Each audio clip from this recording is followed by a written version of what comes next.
Well, this was unexpected. The Carolina Panthers fired head coach Frank Reich after a 1-10 record. Normally, the record alone would be enough to get most head coaches fired. You can pretty much go 1-10 using the Ask Madden plays. That being said, it's incredibly rare to see a first-year head coach get fired, especially on a team that has a rookie QB under center. Management tends to be a lot more lenient as the QB grows into the system and the coach works to add the players that best fit their philosophy. The Panthers hired Frank Reich in 2023 to be their head coach after he was fired from his head coaching gig with the Colts in 2022. Frank has long been considered in league circles to be a quarterback guru, working with the likes of Peyton Manning and Phillip Rivers. What got him the job with the Colts was the work he did with the Eagles during the Carson Wentz years, where under his tutelage, Wentz put up MVP numbers, and it was his play calling and play design which helped them beat the Patriots in Super Bowl 52. Following this, Reich was hired by the Colts, where he worked with a new QB every season he was there, including Andrew Luck, Phillip Rivers, and again, Carson Wentz.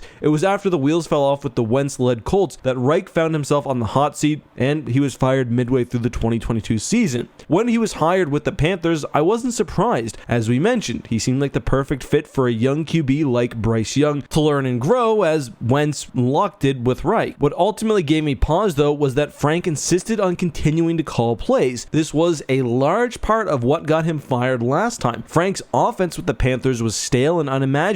The Panthers ranked 31st in total offense, ahead of only the Jets, with 2,900 yards of total offense, averaging 15.9 points a game. Yikes. I think a big part of what spurred this firing also came from the pressure of having the number one overall pick not play like the number one overall pick. Right now, CJ Stroud looks like the best QB of the class, and he was picked second. Anthony Richardson also showed impressive flashes of brilliance before an unlucky shoulder injury ended his season. And even Banana Boy, Will Levis, has shown flashes. It's not a good look when your high-value draft pick isn't performing. It's kind of surprising it even ended this way, as during the offseason it was rumored that Carolina was bringing in an all-star group of offensive coaches, including Josh McCown and Deuce Stanley, to make sure they got the Bryce Young pick right and also reinvent their offense. None of that happened, and now, well, we know where we are. Yesterday after the game, Frank said we need to play better and coach better, and well, yeah. As of right now, special teams coordinator Chris Tabor will be moving in as interim head coach. Play calling will stay with offensive coordinator Thomas Brown, with Jim Caldwell helping in an advisory role. But what comes next for the Panthers? Who do you think they'll hire? Was it a mistake to draft Bryce Young number one overall, or was he failed by the system? Let us know down below.